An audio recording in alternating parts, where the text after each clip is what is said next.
Assalamu alaikum warahmatullah. Salatu wassalamu ala Rasulullah.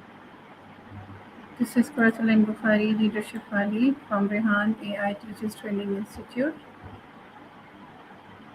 I'm here to record a review video about Jeremy Heimans and about his TED Talk, very popular, New Power.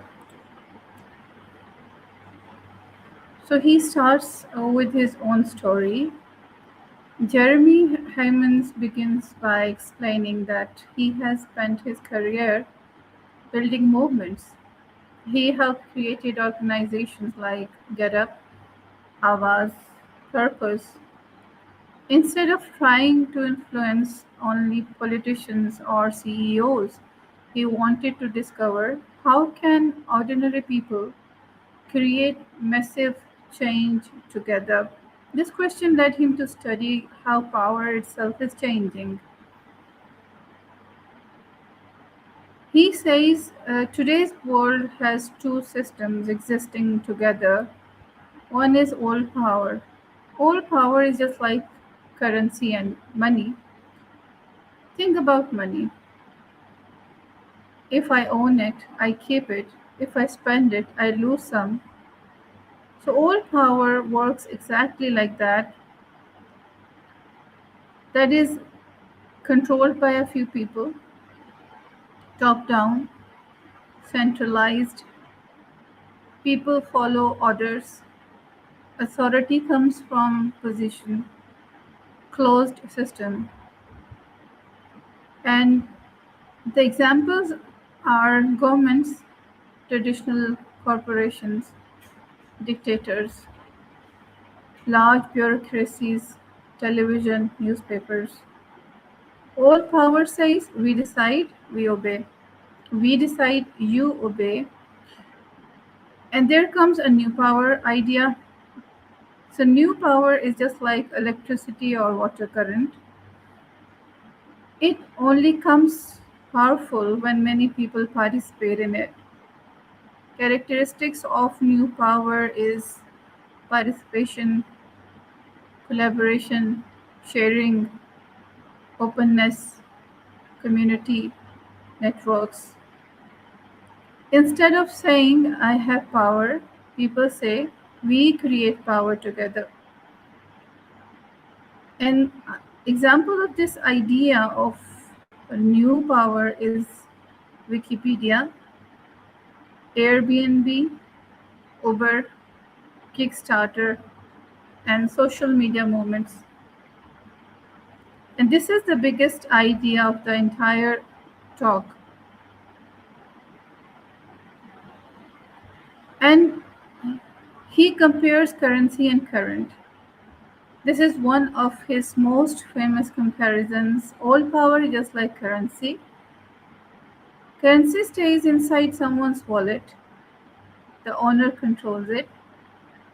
And new power is just like current. Electric current only works when it flows. If electricity stops flowing, there is no power.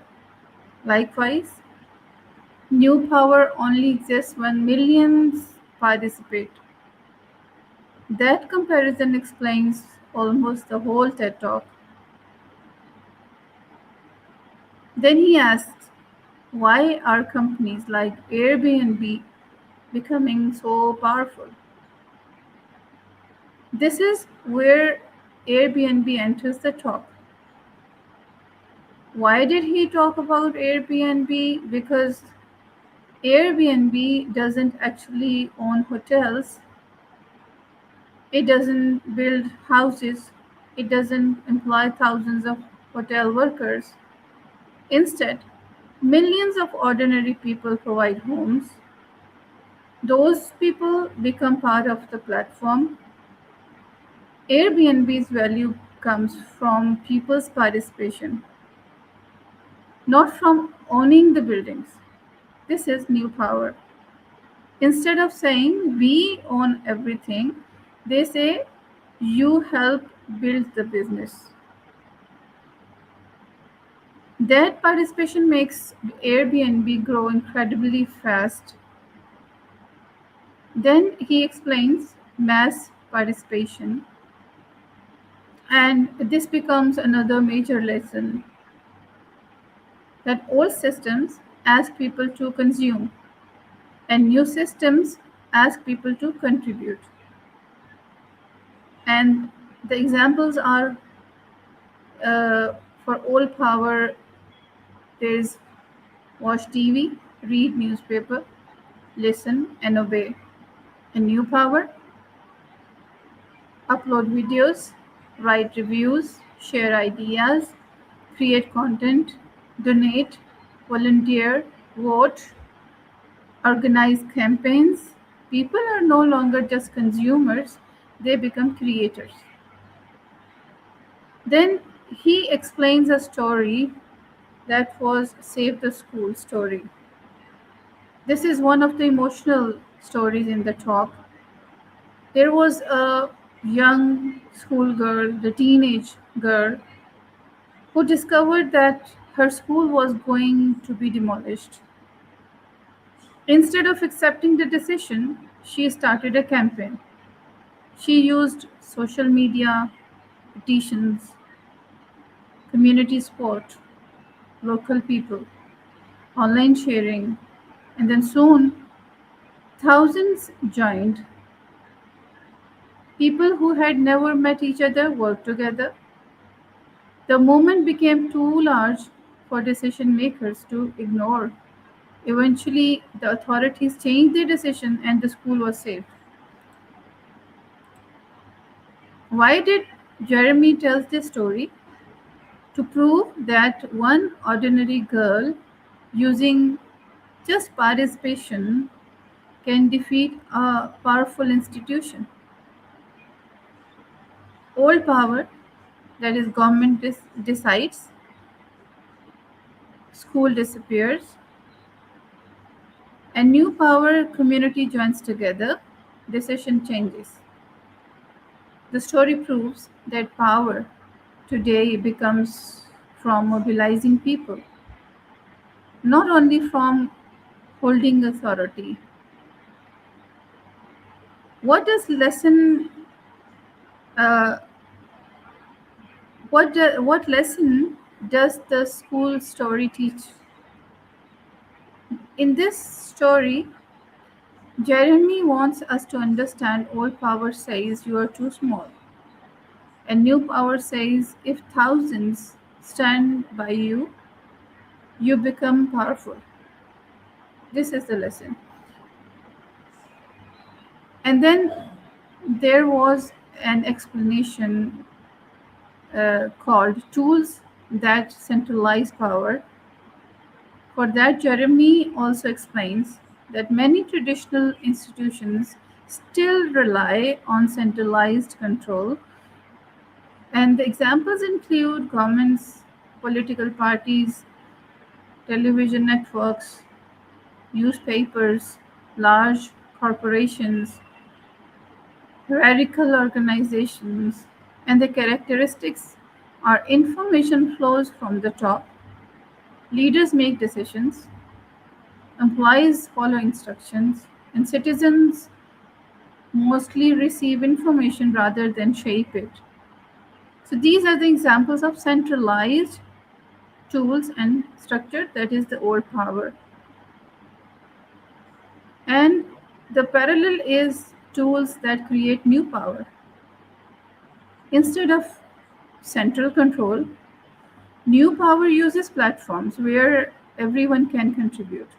Examples Jeremy mentioned include Airbnb, Uber, Kickstarter, online campaigns, social media, collaborative communities. These tools allow sharing, voting, crowd pulling, crowdfunding, organizing, and content creating content. So instead of leaders doing everything, everyone contributes. He explains then participation changes people. One powerful point in his talk that once people experience participation, they want more participation. For example, If someone successfully starts an online campaign, later they begin asking, why can't my workplace work this way? Why can't politics work this way? Why can't education work this way? So participation creates new expectations. Then he says that many institutions were built for the old world, like governments, political parties, corporations, international organizations. They were designed for control, not participation. Now people expect involvement, transparency, collaboration. Old institutions struggle because they still think command people, while society increasingly expects include people. So Jeremy says, can old power and new power work together? Yes. Actually, the strongest organizations often combine both, like Airbnb, it has old power, like company executives, legal department, business strategy, investors, and new power, millions of hosts, customer reviews, community participation, trust built by users. So success comes from balancing both forms of power, old power and new power, not replacing one entirely. And the final message, Jeremy ends with the challenge. The question is no longer who has power, instead, ask who can inspire people to participate. The future belongs to people who know how to mobilize communities rather than simply command them. God bless you.